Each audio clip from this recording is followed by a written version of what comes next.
बिस्मिल्लाहिर्रहमानिर्रहीम। अस्सलाम वालेकुम नाज़रीन, आज हम बात करेंगे प्राइम मिनिस्टर पाकिस्तान इमरान खान के उस इक़दाम के बारे में जिसकी आज पूरी पाकिस्तान की इलेक्ट्रॉनिक मीडिया, प्रिंट मीडिया और सोशल मीडिया पर जिसका चर्चा रहा। उसके साथ साथ हम बात करेंगे कि ये जो चीनी का जो मामला हुआ था, आटे और चीनी का जो बहरान पैदा किया गया था, उसमें शरीफ ख़ानदान ने वहाँ से कितना माल बनाया, शरीफ ख़ानदान ने वहाँ पर कितने फ़वाइद हासिल किए, इस हवाले से भी आपको बताएंगे। और उसके साथ साथ आपको ये बताएंगे कि इमरान खान के जो मुखालिफिन हैं, अपोजिशन जमातें जो हैं, वो आज इमरान खान से मुतालबा कर रही हैं कि वो लोग जिनका नाम आया है इस इंक्वायरी रिपोर्ट में, उनके खिलाफ कार्रवाई कब होगी। तो उसका भी आज इमरान खान ने जवाब दिया है एक ट्वीट के ज़रिए। इमरान खान ने 25 तारीख की जो डेडलाइन दी है 25 अप्रैल की, और उन्होंने कहा कि फॉरेंसिक रिपोर्ट आने के बाद हम इनके खिलाफ कार्रवाई करेंगे। इमरान खान अब इन तमाम लोगों के खिलाफ क्या कार्रवाई कर सकते हैं, इसके ऊपर भी आपको बताएंगे, क्योंकि बड़ी एक्सक्लूसिव किस्म की हमारे पास आज ये रिपोर्ट है। तो सबसे पहले बात करते हैं इमरान खान के हवाले से। इमरान खान साहब के हवाले से आज जो पूरा दिन पाकिस्तान की इलेक्ट्रॉनिक मीडिया और प्रिंट मीडिया पर जो चर्चा रहा, उसकी सबसे बड़ी वजह यह है कि इमरान खान ने जो चीनी और आटे के बहरान के ऊपर जो कौम के साथ वादा किया था, और आपको याद होगा कि इमरान खान जब इक़्तिदार में नहीं आए थे तो उसके इक़्तिदार में आने से पहले भी वो बारहा दफ़ा कहते रहे कि मैं एहतसाब के मामले पर कोई कंप्रोमाइज़ नहीं करूँगा और उसके साथ साथ कौम के साथ सच बोलूँगा। इमरान खान साहब ये भी बार बार कहते रहे कि जो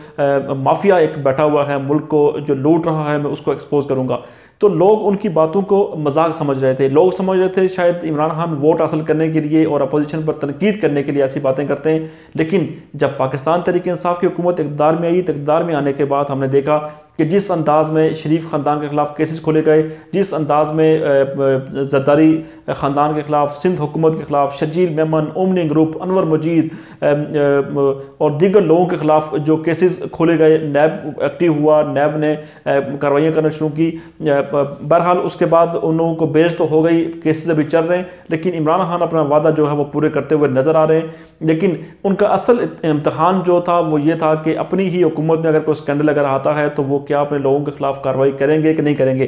तो इसके ऊपर अक्सर लोगों की राय ये थी कि इमरान खान ये काम नहीं करेंगे, क्योंकि इमरान खान के इर्द गिर्द जो लोग बैठे हुए हैं वो असल में पाकिस्तान की सियासत में और पाकिस्तान का सबसे बड़े माफिया वो लोग हैं। और अक्सर औकात हमने देखा कि अपोजिशन जमातें जो है वो इमरान खान के ऊपर तनकीद करती थी और इस माफिया का जिक्र भी करती थी। और प्राइम मिनिस्टर पाकिस्तान इमरान खान बारहा दफ़ा इस बात का जिक्र कर चुके हैं कि इस मुल्क में माफिया मौजूद है। जब आटे और चीनी का जब बहरान पैदा हुआ तो उसके बाद इमरान खान साहब ने जब ये कौम से वादा किया कि वो इन तमाम ज़िम्मेदारान को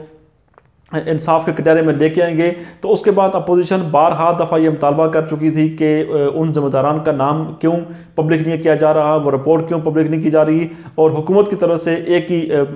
जवाब था कि इमरान खान साहब का मौक़िफ़ था कि वो उन ज़िम्मेदारान जिन लोगों ने वो आटे और चीनी का बहरान पैदा करके गरीब का जो ना उसने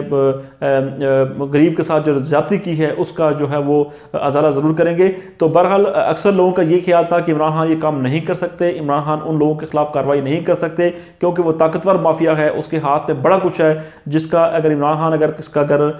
उनको अगर एक्सपोज करेंगे तो उनको इसका बोझ ज़्यादा और काफ़ी हद तक इसका नुकसान भी हो सकता है। लेकिन इमरान खान ने वो तारीखी काम किया जो कि पाकिस्तान की सियासत में आज दिन तक नहीं हुआ, पाकिस्तान की तारीख में ये काम नहीं हुआ, किसी सियासतदान ने ये काम नहीं किया कि उन्होंने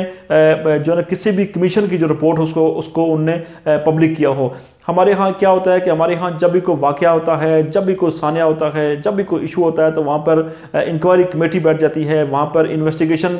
टीमें बैठ जाती हैं जिनमें पाकिस्तान के अदारे उनके ऊपर इन्वेस्टिगेशन करते हैं, लेकिन उनकी रिपोर्ट कभी भी पब्लिक नहीं होती। लेकिन ये वाहिद केस है कि जिसमें इमरान खान ने जो कौम के साथ वादा किया था उसको पूरा किया। अब आप देखें कि एफआईए ने जब रिपोर्ट जब मरतब की तो उसके बाद